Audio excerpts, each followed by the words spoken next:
Today's topic is multiplying polynomials. This is a step up from multiplying binomials in the fact that there are a few more terms compared to binomials. Here you have a trinomial and you're multiplying that with a binomial.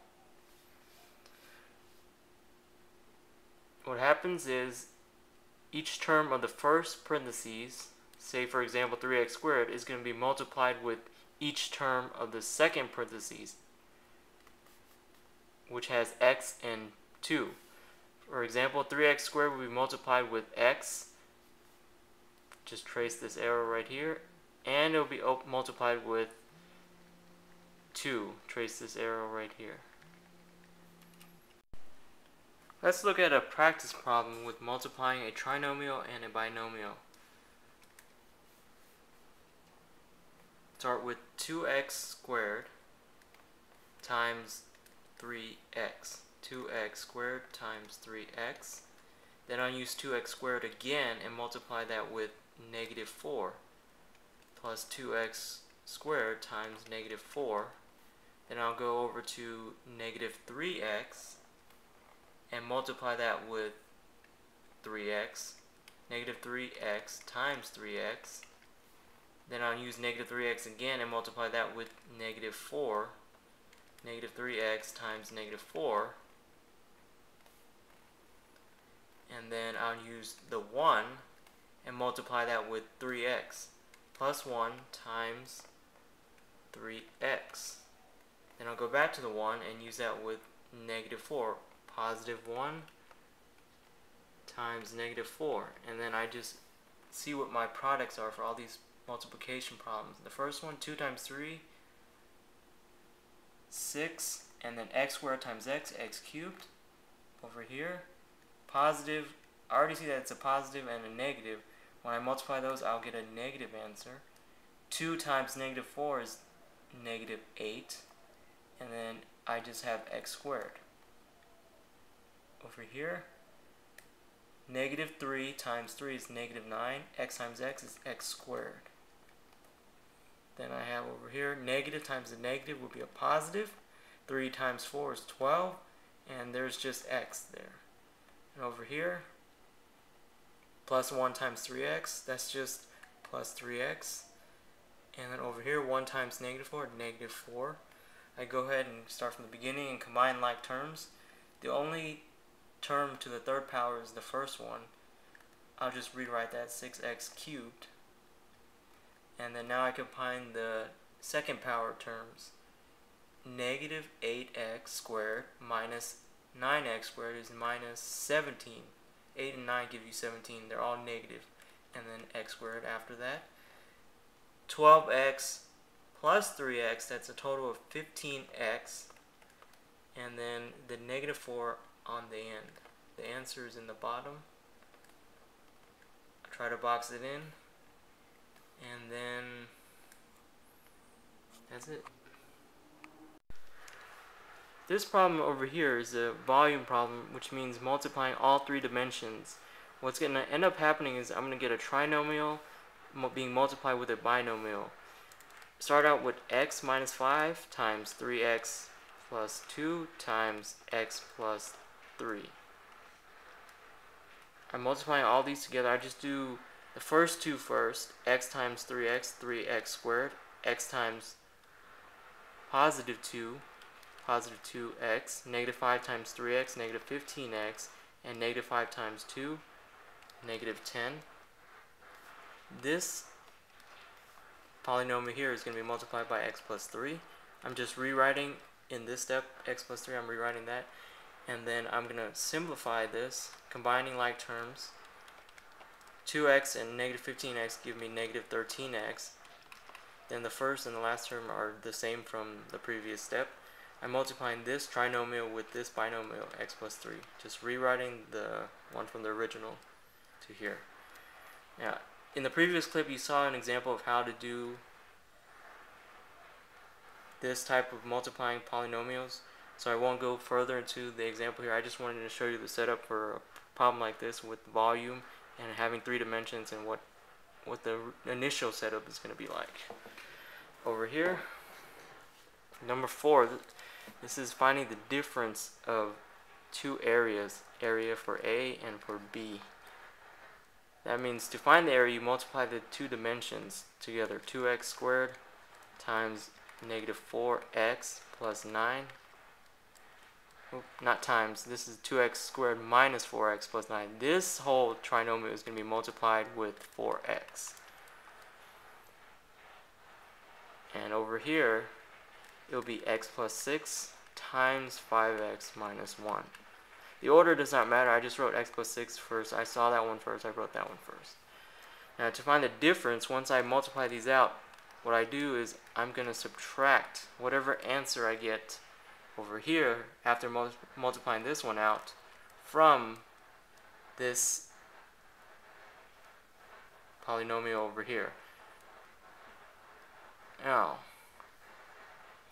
to keep it short, I'm going to leave this one alone. I'm just going to show you what the setup is going to be like after we multiply this problem out. X times 5x squared, x times negative 1, that's negative x, and 6 times 5x is 30x. 30x and negative x give you 29x, positive 29x. And 6 times negative 1 is negative 6. So this part right here, the negative sign, because I'm subtracting all of this, what it really means is this negative is going to change the signs of all these inside terms. The 5x becomes a negative 5x squared. The 29 becomes a negative 29x, and then the negative 6 becomes a positive 6. This trinomial here is going to be combined with whatever product I got from multiplying these polynomials. And that will be just combining like terms, and then that's how you get your answer. Find the area of a shaded region. This type of problem means you must find the area of two shapes and subtract the shape that you're not using. In this case, the shaded region is part of the bigger rectangle, and the non-shaded region is part of the smaller rectangle. That means if I find the area of the bigger rectangle, 2x squared plus 3x plus 1 will be multiplied with x plus 10. Finding area, just multiply the dimensions. That's all there is to it.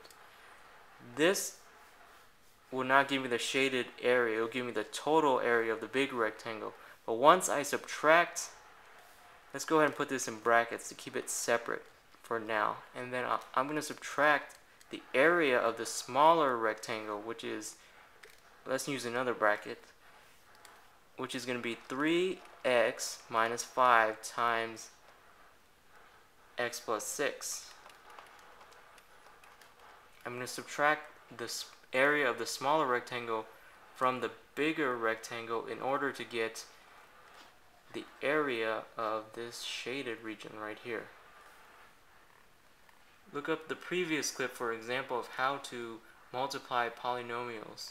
Just remember that if this 2x squared is going to be multiplied with this binomial over here, it must be multiplied with x and 10. That means a total of 2 multiplication problems for the term 2x squared. And that just repeats with 3x and with 1. Okay, over here, multiplying binomials, just use the FOIL method first. That's what you multiply, and then outer, and then inner, and then last. Multiplying 4 times. And at the very end, the negative sign right here will change all the signs inside this bracket. So if it was a 3x squared, the negative sign, for example, will make this a negative 3x squared. And so on and so forth with the other terms. And at the very end, you combine all the terms you get over here with the terms that you get from this problem. The like terms go together. That means, let's say you had a 3x squared, and then if you were going to combine that with this negative 3x squared, it will give you 0. They cancel each other out. Okay, one more example to finish up this lesson. What is the product of k cubed plus 9k squared plus 3 times 7k squared minus 5? I've already written the problem. I'm just going to go ahead and start with this term and this term. 7k to the 5th power, because 3 plus 2 is 5. And then I'm going to do k cubed and negative 5. I get negative 5k cubed. Then I'll move on to 9k squared. 9k squared times 7k squared is 63k to the 4th power. And then I'm going to do 9k squared times negative 5. I get negative 45k squared. Then the last one over here, the plus 3 times 7k squared is 21k squared. And then I do plus 3 times negative 5, I get negative 15. 7k to the 5th. That's the only one with the power of 5. I look through the rest and see that there are no more that have the power of 5, but the next one would be power of 4. 63k to the 4th, and then the 3rd power, negative 5k cubed. I'd use that, use that, and use that. That means these are my only remaining terms. If I can combine them, I will. Negative 45k squared and 21k squared. That can be combined. Negative 24k squared.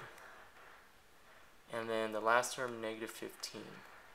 This would be the answer. This is as far as I can go because I cannot combine any more like terms.